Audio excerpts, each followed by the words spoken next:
uDabula wayethanda uRacisa ngezigirigiri. Wayeracisa apha kwamavuso ewina iimali zemibhejo. Kwakukho enye intonjana eyayithanda ezi mpumelelo zikaDabula eqonda ukuba angabheja ngaye.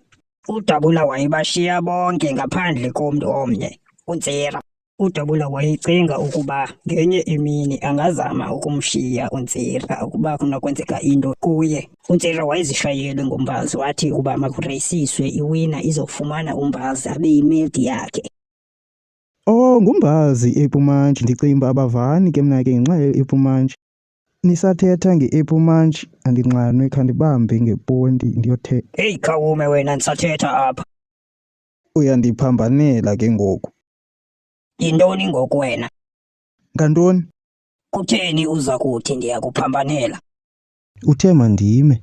Jiwa sike wandenza umntana wakwa-A ungakwazi ubiza amanani apha.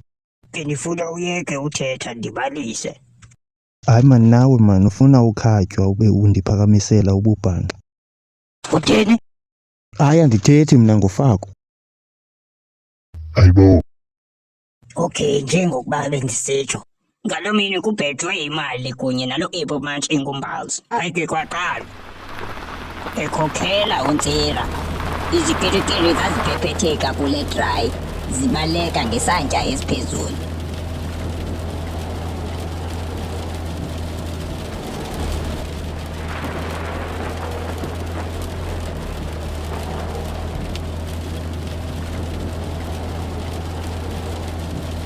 Esakhokela njalo uNtsira waxhonyelwa ihagu ebusweni. Jiza izapha zambeko kodwa. Ashiyeka uFaku noDabula. uDabula wayezixelele ukuba uyawina.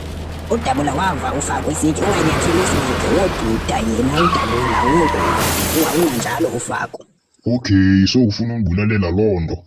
Ewe. Uyaphambana mos. Masivaye mfethu. Nilumke ke.